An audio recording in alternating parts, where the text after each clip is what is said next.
रेखा का ब्याह शहर के एक प्रतिष्ठित परिवार में हुआ था। वह बचपन से गांव में पली बड़ी थी, जहां खुले खेत, मिट्टी की सोंधी महक और चौपाल की बातें उसकी दुनिया हुआ करती थी। मगर शहर की चकाचौंध, ऊंची इमारतें और तेज भागती जिंदगी उसके लिए बिल्कुल नई थी। पहले ही दिन जब वह ससुराल पहुंची तो दरवाजे पर लगी इलेक्ट्रॉनिक घंटी को देखकर चौंक गई। उसने सोचा कि ये कोई जादू का बटन है, जिसे छूते ही अंदर वाले जान जाते हैं कि कोई बाहर खड़ा है। उत्सुकता में उसने घंटी को 3-4 बार दबा दिया, जिससे अंदर सब हड़बड़ा गए। जब दरवाजा खुला तो उसने मुस्कुराते हुए कहा, अरे ये तो बड़ा मजेदार है, गांव में तो हम चिल्लाकर ही बुलाते थे। सास ने उसे अजीब नजरों से देखा मगर चुप रही। अगले दिन घर के लोगों ने उसे गैस स्टोव पर खाना बनाने के लिए कहा। वह पहली बार गैस चूल्हा देख रही थी। उसने जैसे ही गैस जलाने की कोशिश की तो गलती से रेगुलेटर घुमा दिया और गैस की हल्की हल्की गंध कमरे में फैल गई। उसे लगा कि यह कोई सुगंधित धुआं है जो शहरों में खुशबू के लिए छोड़ा जाता है। तभी किसी ने चिल्लाकर गैस बंद करने को कहा और सारा घर हड़बड़ा गया। सास ने माथा पकड़ लिया, रेखा, ये गांव नहीं है, यहां जरा संभल कर। कुछ दिन बाद उसे पहली बार लिफ्ट में चढ़ने को कहा गया। जैसे ही वह अंदर गई उसने सोचा कि यह कोई जादुई कमरा है जो ऊपर नीचे जाता है। डर के मारे उसने कोने में खड़े होकर भगवान का नाम लेना शुरू कर दिया। जब दरवाजा खुला तो वह जल्दी से बाहर निकली और बोली, हे भगवान, अगर दरवाजा ना खुलता तो क्या मैं यहाँ हमेशा फांसी रहती। ये सुनकर आसपास खड़े लोग हंसने लगे, लेकिन सबसे बड़ी गड़बड़ तब हुई जब उसे ऑनलाइन खाना ऑर्डर करने को कहा गया। घर के लोग बाहर गए हुए थे और उसे भूख लगी थी। बहू ने सोचा कि यह भी कोई खेल होगा जहां तस्वीर पर हाथ रखते ही खाना प्रकट हो जाएगा। उसने फोन पर एक साथ 10 बर्गर, 5 पिज्जा और कई पेय पदार्थ ऑर्डर कर दिए, यह सोचकर कि जो सबसे जल्दी प्रकट होगा वही खा लेगी। आधे घंटे बाद जब दरवाजे पर डिलीवरी बॉय ने इतना सारा खाना लाकर रखा तो वह चौंक गई। अरे ये तो सच में आ गया। घर लौटने पर ससुर जी ने बिल देखकर माथा कड़ लिया, पर असली रहस्य तो अगली सुबह खुला। जब घर के लोग जागे तो उन्होंने देखा कि रेखा कहीं नहीं थी। उसका कमरा खाली था, कपड़े भी अलमारी से गायब थे, मोबाइल भी स्विच ऑफ। पूरा घर घबरा गया। आस पड़ोस में ढूंढा, रिश्तेदारों को फोन लगाया, मगर कोई सुराग नहीं मिला। शाम होने तक मामला और गंभीर हो गया।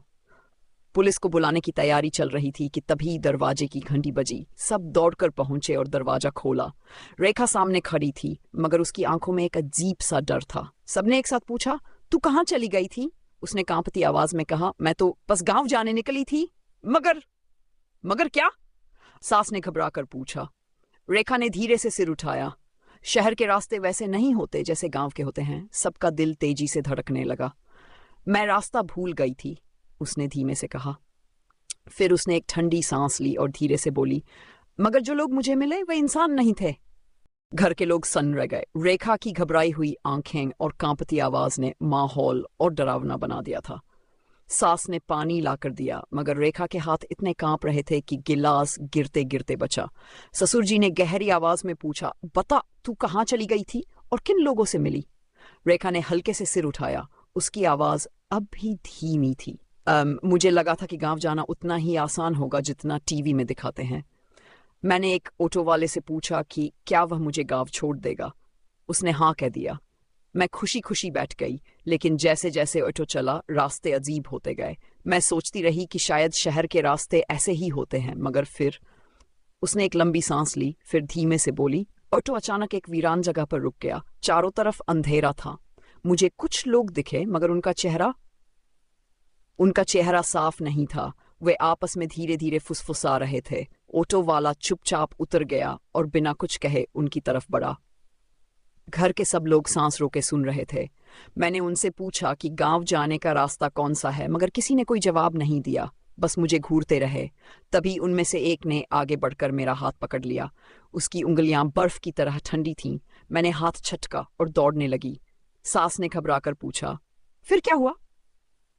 रेखा ने हकलाते हुए कहा, पीछे से किसी ने मेरा नाम पुकारा। आवाज जानी पहचानी थी, मगर जब मैंने मुड़कर देखा तो वहां कोई नहीं था। घर में सन्नाटा छा गया। रघु, जो अब तक चुप था, धीरे से बोला, तू वापस कैसे आई? रेखा ने कांपते हुए कहा, मैं आंखें बंद करके दौड़ती रही। जब आंखें खुली तो खुद को एक मॉल के सामने पाया। मैं अंदर चली गई और वहीं बैठ गई। जब कुछ होश आया तो एक गार्ड ने पूछा कि मैं इतनी डरी हुई क्यों हूँ। मैंने उसे सब कुछ बताया तो उसने कहा कि मुझे घर लौट जाना चाहिए। मैं उससे रास्ता पूछा और किसी तरह वापस आई। सबने राहत की सांस ली, मगर तभी ससुर जी ने कड़वी आवाज में कहा, रेखा, तुझे पता भी है तू कहाँ फंस गई थी? रेखा ने मासूमियत से सिर हिलाया। ससुर जी बोले, जिस जगह तुझे वो लोग दिखे वो पुराना बंद टोल नाका है, वहां कोई नहीं रहता। कई साल पहले वहां एक हादसा हुआ था जिसमें कुछ लोग जिंदा जल गए थे। तब से वहां कोई जाने की हिम्मत नहीं करता। रेखा की सांस अटक गई। सास ने फौरन ताबीज निकालकर रेखा के हाथ में बांध दिया, मगर रघु अब भी एक सवाल में उलझा था। रेखा, तूने कहा था कि किसी ने तेरा नाम पुकारा था, वो आवाज जानी पहचानी थी। खधीरे से सिर हिलाया। रघु ने गहरी सांस ली। वो आवाज किसकी थी? रेखा की आंखें चौड़ी हो गईं। वह कुछ बोलने ही वाली थी कि तभी घर की लाइट अचानक गुल हो गई। चारों तरफ घुप अंधेरा छा गया और उसी पल दरवाजे के बाहर से किसी ने धीमी आवाज में पुकारा, रेखा।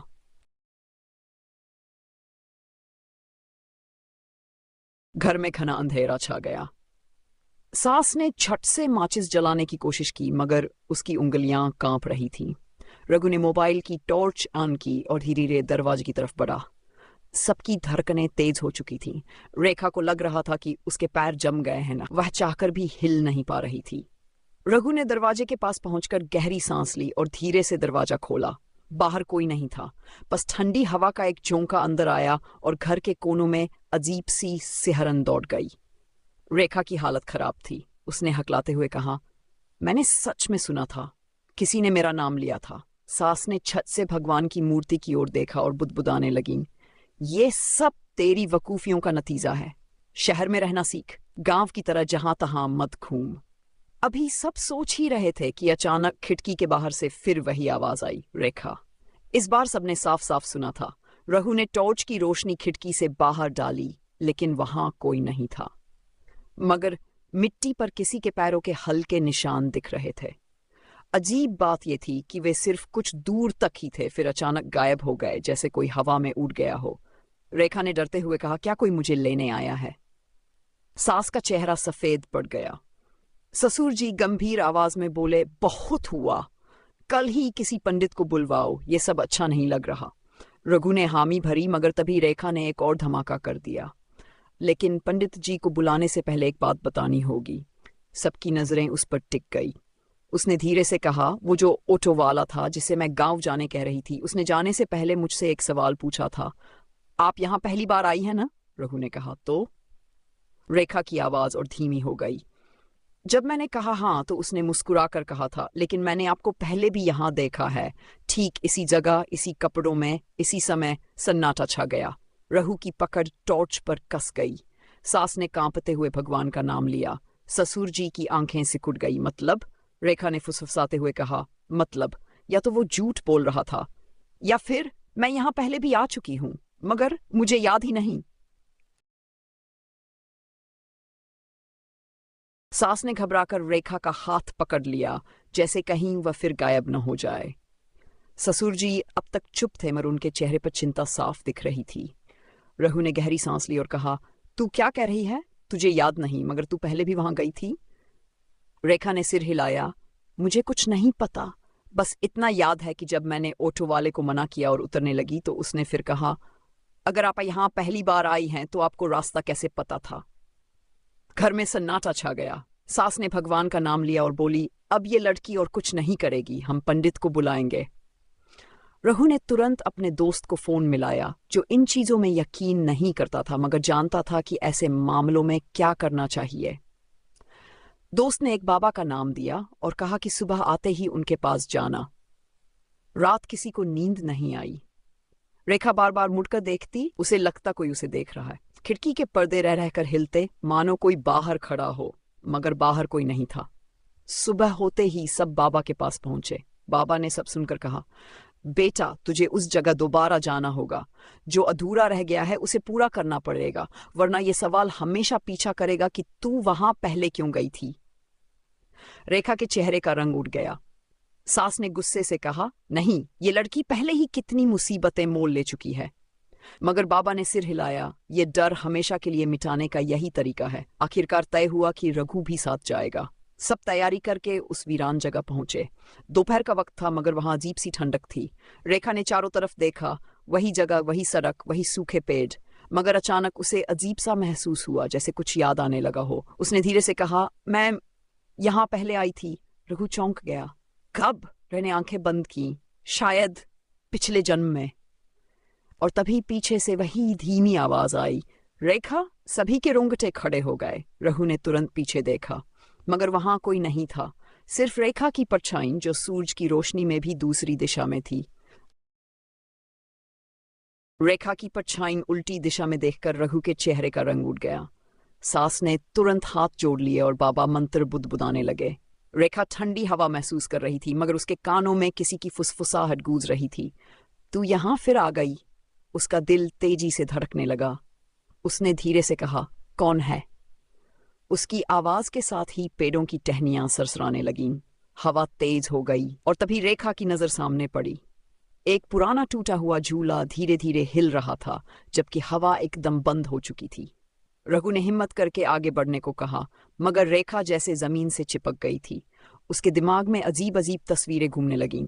एक पुराना घर, धुआं, रोशनी और एक औरत जो उसके जैसी ही दिखती थी। सास ने डरकर कहा, चलो यहां से, ये जगह अपशकुनी है। मगर बाबा ने हाथ उठाकर रोका।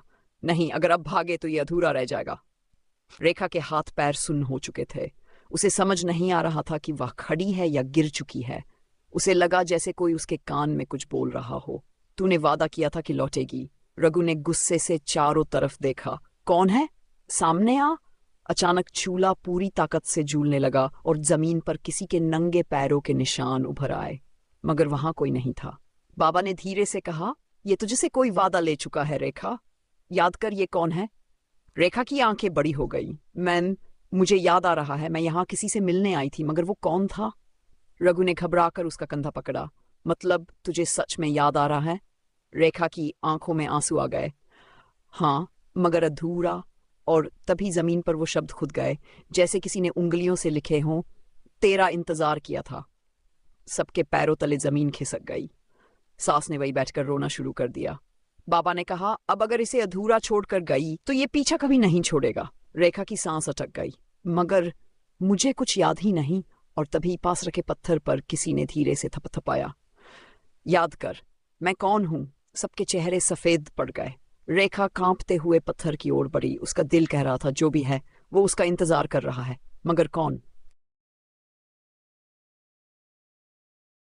रेखा के कदम खुद ब खुद उस पत्थर की ओर बढ़ने लगे। रघु ने उसका हाथ पकड़ना चाहा मगर उसके हाथ से रेखा छूट गई। सास ने डरकर मुंह फेर लिया। बाबा मंत्र पढ़ते रहे मगर रेखा अब किसी और ही दुनिया में खो चुकी थी।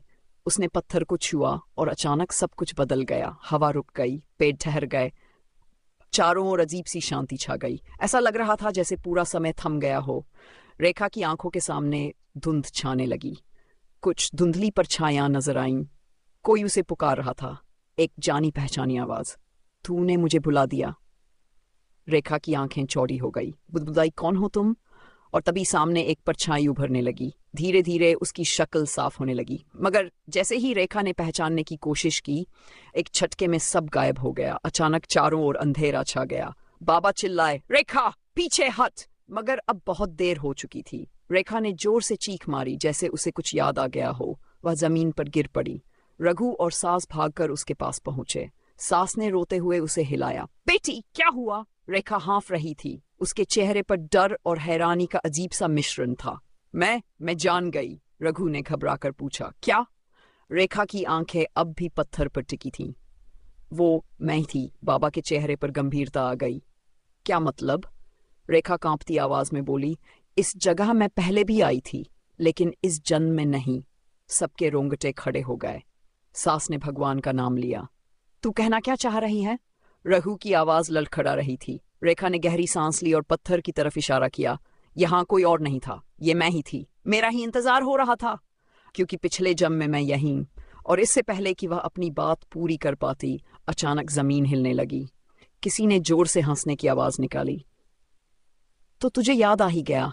और देखते ही देखते वह पत्थर अपने आप हिलने लगा। जैसे कोई उसमें से बाहर आ रहा हो। पत्थर धीरे धीरे हिलने लगा। रघु ने रेखा को पीछे खींचा मगर उसके पैर जमीन से चिपक गए थे।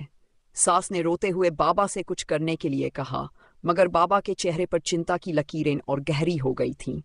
उन्होंने चारों तरफ देखा और धीरे से कहा, अब कोई कुछ नहीं कर सकता, यह अपने अंजाम तक पहुंचे बिना नहीं रुकेगा।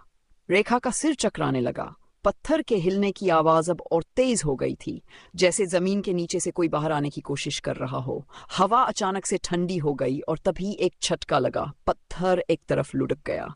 उसके नीचे एक गहरा गड्ढा था, मगर गड्ढे से कुछ और भी था।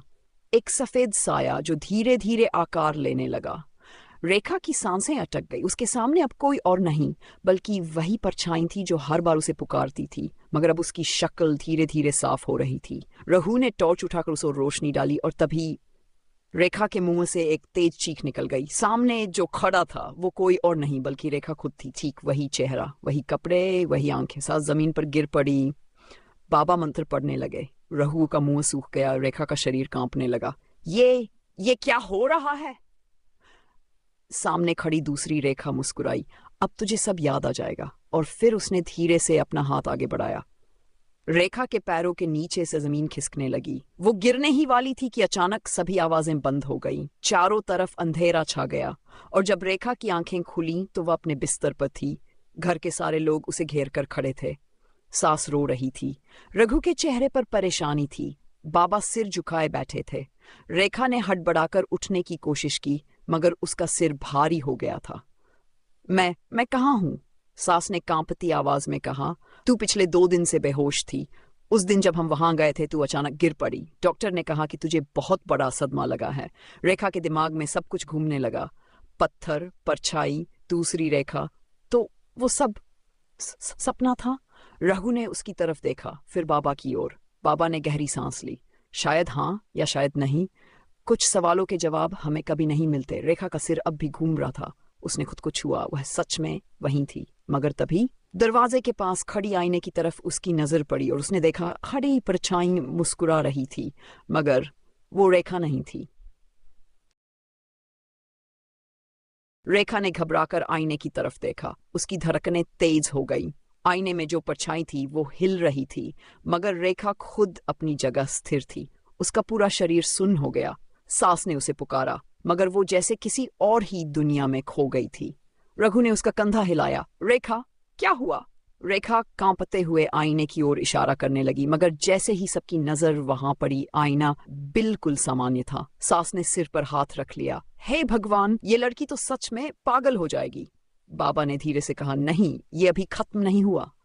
रेखा की आंखों में डर था। रघु ने गहरी सांस ली। अब क्या करना होगा? बाबा ने आंखें बंद की, फिर बोले, हमें फिर से वहीं जाना होगा जहां ये सब शुरू हुआ था। सास चिल्ला उठी, नहीं, मैं अपनी बहू को वहां फिर नहीं जाने दूंगी। मगर रेखा खुद उठ खड़ी हुई। नहीं, मुझे जाना होगा, वरना ये डर कभी खत्म नहीं होगा। अगली सुबह सब फिर से उसी जगह पहुंचे। इस बार बाबा ने कुछ चीजें साथ रखी थीं, कुछ लोटे में पानी, कुमकुम और काले धागे। रेखा जैसे ही वहां पहुंची, उसे लगा कि कोई उसका इंतजार कर रहा था। हवा में वही अजीब सी गंध थी। पत्थर अब भी वहीं पड़ा था, मगर इस बार उसके चारों तरफ घास जली हुई थी। बाबा ने चारों तरफ देखा, फिर धीरे से बोले, यहां कोई और भी है। और तभी पेड़ों के पीछे से वही हंसी की आवाज आई। रेखा का सिर घूम गया। ये वही आवाज थी जो सपने में भी सुनाई देती थी। रघु ने टॉर्च निकाली और इधर उधर रोशनी डाली, मगर कुछ नजर नहीं आया। बाबा ने जमीन पर पानी छिड़का और पत्थर हिलने लगा। रेखा का दिल जोर जोर से धड़कने लगा और फिर पत्थर के नीचे से एक आवाज आई, अब तो आ गई। सास जोर से चिल्लाई और वहीं बेहोश हो गई। रेखा के पैरों में जैसे जरें जम गई। बाबा ने मंत्र पढ़ने शुरू किए, मगर आवाज अब और तेज हो गई थी। तूने वादा किया था, तू लौटेगी। रघु ने रेखा का हाथ कसकर पकड़ा। रेखा, ये कौन है? रेखा ने हड़बड़ाकर सिर हिलाया, मुझे नहीं पता। मगर फिर एक आकृति जमीन से बाहर आने लगी, बिल्कुल रेखा जैसी। रघु पीछे हट गया। बाबा ने पानी फेंका, मगर कुछ नहीं हुआ। और फिर वो परछाई हंसने लगी। अब तुझे सब याद आएगा और अचानक रेखा की आंखें पलट गई। उसने धीरे से कहा, हाँ मुझे याद आ गया। सबके रोंगटे खड़े हो गए। रघु ने घबराकर पूछा, क्या? रेखा ने मुस्कुराते हुए उसकी तरफ देखा, मगर उसकी आवाज अब किसी और की थी। चारों ओर सन्नाटा छा गया। सास अभी बेहोश पड़ी थी। बाबा मंत्र पढ़ना भूल गए। खुका चेहरा सफेद पड़ गया। रेखा की मुस्कान वैसी नहीं थी जैसी वह हमेशा मुस्कुराती थी। उसकी आंखें बदल गई थीं, रैसे उनमें कोई और झांक रहा। और गुने धीरे से, उस कांदा पकड़ा, रेखा तुम ठीक हो? मगर रेखा ने कोई जवाब नहीं दिया। वह धीरे धीरे उस पत्थर के पास पहुंची और उसने झुककर जमीन छू ली। हवा तेज हो गई, पेड़ हिलने लगे। रघु ने बाबा की तरफ दिया, कुछ तो करो बाबा। मगर बाबा अभी एक जगह स्थिर थे। रेखा ने धीरे से जमीन पर उंगलियों से कुछ लिखा। रघु ने देखा तो उसके पैरों तले जमीन खिसक गई। वहां लिखा था, मुझे मुक्तर दो। रघु ने कांपते हुए कहा, कौन हो तुम? रेखा ने उसकी तरफ देखा, मगर उसकी आंखों में रेखा नहीं थी, कोई और था। उसकी आवाज बदल गई, मैं वही हूँ जो इंतजार कर रही थी। बाबा ने झटके से मुट्ठी खोलकर काले धागे निकाले और रेखा के चारों ओर घेरा बनाया, लेकिन तब तक बहुत देर हो चुकी थी। रेखा जमीन पर गिर पड़ी। उसकी सांसें तेज चलने लगी। घबरा गया, सांस को होश आ गया और वह रोने लगी। बाबा ने कहा, जल्दी इसे उठाओ, इसे घर ले चलूंगा। तभी रेखा ने आंखें खोली और धीमे से हंसी। बाबा ने मंत्र पढ़ना शुरू किया, मगर उसकी हंसी और तेज हो गई। रघुस उठाने गया भी। रेखा ने धीरे से कहा, अब बहुत देर हो चुकी है, मैं रही हूँ। बाबा ने मंत्र की आवाज तेज की, मगर रेखा का शरीर अब स्थिर हो चुका था। उसकी आंखों से आंसू बहने लगे और फिर धीरे धीरे उसकी सांसें रुकने लगीं। सांस मत कहूंगर तब रेखा के शरीर से की रोशनी उठी और हवा में विलीन हो गई। सब कुछ शांत हो गया। फिर अपनी स्थिर हो गया। पेट भी अब हिलने बंद हो गए। बाबा ने गहरी सांस ली और कहा, अब इसका अंत हो गया। रघु जमीन पर बैठ गया। उसकी आंखें सूखी थी, मगर मन में सैकड़ों सवाल थे। रेखा का शरीर वैसे ही पड़ा था, मगर उसका चेहरा अब शांत था जैसे उसे चाहिए था। वह मिल चुका था। सास ने धीरे से उसका सिर गोद में रखा और रोने लगी। बाबा ने हाथ जोड़कर कहा, कुछ आत्माएं अधूरी रह जाती हैं और जब तक उनकी कहानी पूरी नहीं होती वे लौटती रहती हैं। रघु ने एक आखिरी बार रेखा के चेहरे को देखा और अचानक उसे महसूस हुआ जैसे रेखा अब भी मुस्कुरा रही थी, मगर यही मुस्कान थी जो उस दिन आईने में दिखी थी।